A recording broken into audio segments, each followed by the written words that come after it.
ఒకసారి గెలిచి త్యాగం చేశాడు లేదా?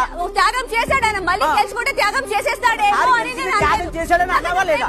మళ్ళీ గెలుచుకుంటే త్యాగం చేసేస్తాడేమో అని నేను అన్నానా? నువ్వు ఇందాక అన్నావా లేదా? ఒకసారి కెప్టెన్ అయ్యి త్యాగం చేశాడు. ఆ కెప్టెన్ బ్యాచ్ కి వాల్యూ లేకుండా సెకండ్ టైం కెప్టెన్ అయ్యాడు. థర్డ్ టైం కూడా ఎవ్వరు లేనట్టు ఉండి అందరి సపోర్ట్ తనకే ఉంటుంది. ఒకవేళ తను లైక్ ఈ కంటెండర్షిప్ లో ఉంటే వేరే వాళ్ళు కెప్టెన్ అవ్వడానికి ప్రాబ్లం అవుతుందేమో అనేసి కరెక్ట్ పాయింట్స్ ఉంటే చెప్పి నువ్వు ఇలా మాట్లాడు. నా త్యాగం కదా, నీకేమైంది? పెట్టే పాయింట్స్ కరెక్ట్ గా పెట్టు. ఏదో పెట్టాలి కదా అని పెట్టేసి నీ ఓన్ స్క్రిప్ట్ ని నువ్వు రైట్ చేసుకోకు. నెక్స్ట్ టైం నామినేట్ చేయడానికి వచ్చేటప్పుడు నీకు క్లారిటీ లేకపోతే అడిగి క్లారిటీ తీసుకో. ఒక్కసారి కాకపోయినా 10 సారి కాకపోయినా 100 టైమ్స్ చెప్తా. నీకు నువ్వు ఎక్స్ట్రా డైలాగ్స్ రాసేసుకోకు. ఫస్ట్ నుంచున్నా నువ్వు గోల్ గోల్ చేస్తావు. జీవితం నేను ఫైట్ చేసుకున్నా. గోల్ గోల్ చేస్తాను. ఫైట్ చేశాను.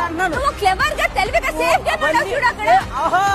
నీకెవరు సపోర్ట్ చేసుకొని వస్తారో వాళ్ళు వెనకాల వెళ్ళిపోవడం, నీకెవరు ఆపోజిట్ వస్తారో గ్రూప్ అంతా క్రియేట్ చేసేసి వాళ్ళ దగ్గర టార్గెట్ చేయడం, దాన్ని ఆపు.